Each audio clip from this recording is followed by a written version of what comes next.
अगर मैं तुम्हारी कोई एक विश पूरी कर दूं तो तुम क्या मांगोगे? वो भी तब जब वो विश कुछ भी हो सकती है, मतलब कुछ भी।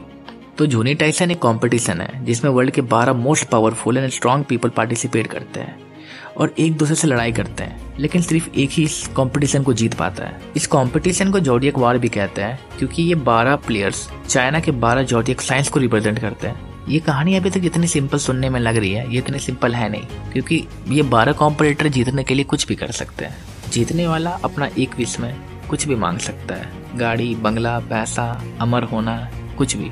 तो चलिए बिना कोई टाइम वेस्ट किए एपिसोड 1 में आगे बढ़ते हैं। पहले सीन में हमें एक लड़की दिखाई जाती है जो कि अपने दोनों हाथों में बंदूक लिए एक बिल्डिंग की ओर बढ़ रही है।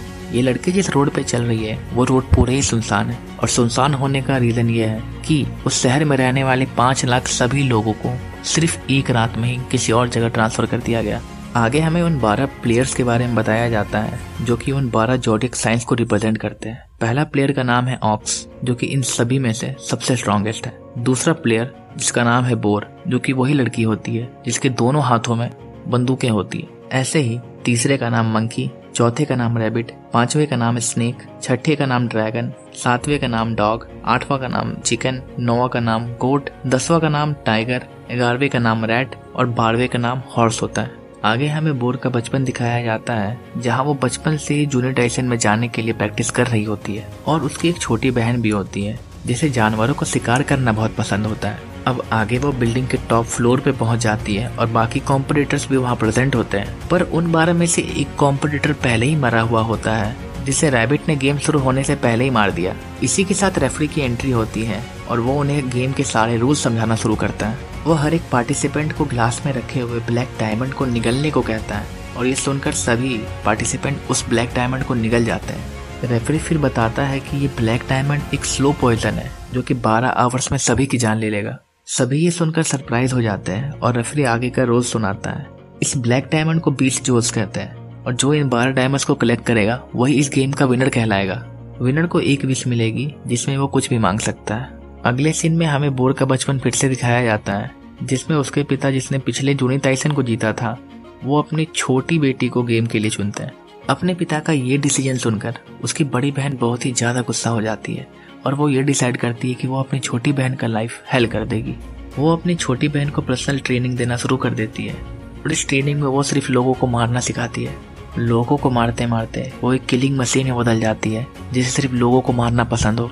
धीरे धीरे वो इतनी पागल हो जाती है कि एक दिन उसने अपने सारे दोस्तों को मार दिया।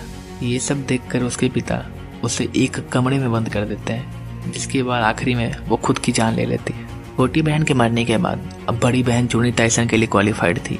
तो ऑक्स रेफरी से एक सवाल करता है कि जो जहर उन्हें दिए गए हैं वो तो उनकी जान ले ही लेगा, तो जीतने के बाद वो जिंदा कैसे रहेंगे?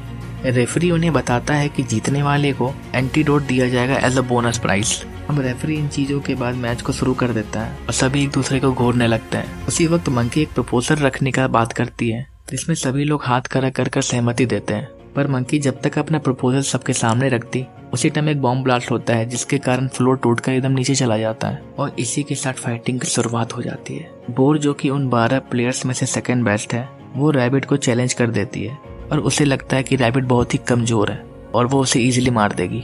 बोर अपने दिमाग में पूरे प्लान को बना लेती है कि वो रैबिट को कैसे मारेगी, पर बोर जैसे ही कुछ कर पाती उसके ऊपर पीछे से हमला हो जाता है जिसके कारण वो कुछ कर नहीं पाती, और उसे पता चलता है कि रैबिट एक नेक्रोमेंटिस्ट है जो कि किसी को मारने के बाद उसे कंट्रोल कर सकता है। वो उसे एक ज़ॉम्बी में बदल सकता है, और जिसने बोर के ऊपर पीछे से अटैक किया वो वही है जिसे रैबिट ने शुरुआत में ही मार दिया था। और इसी के साथ एपिसोड 1 खत्म हो जाता है।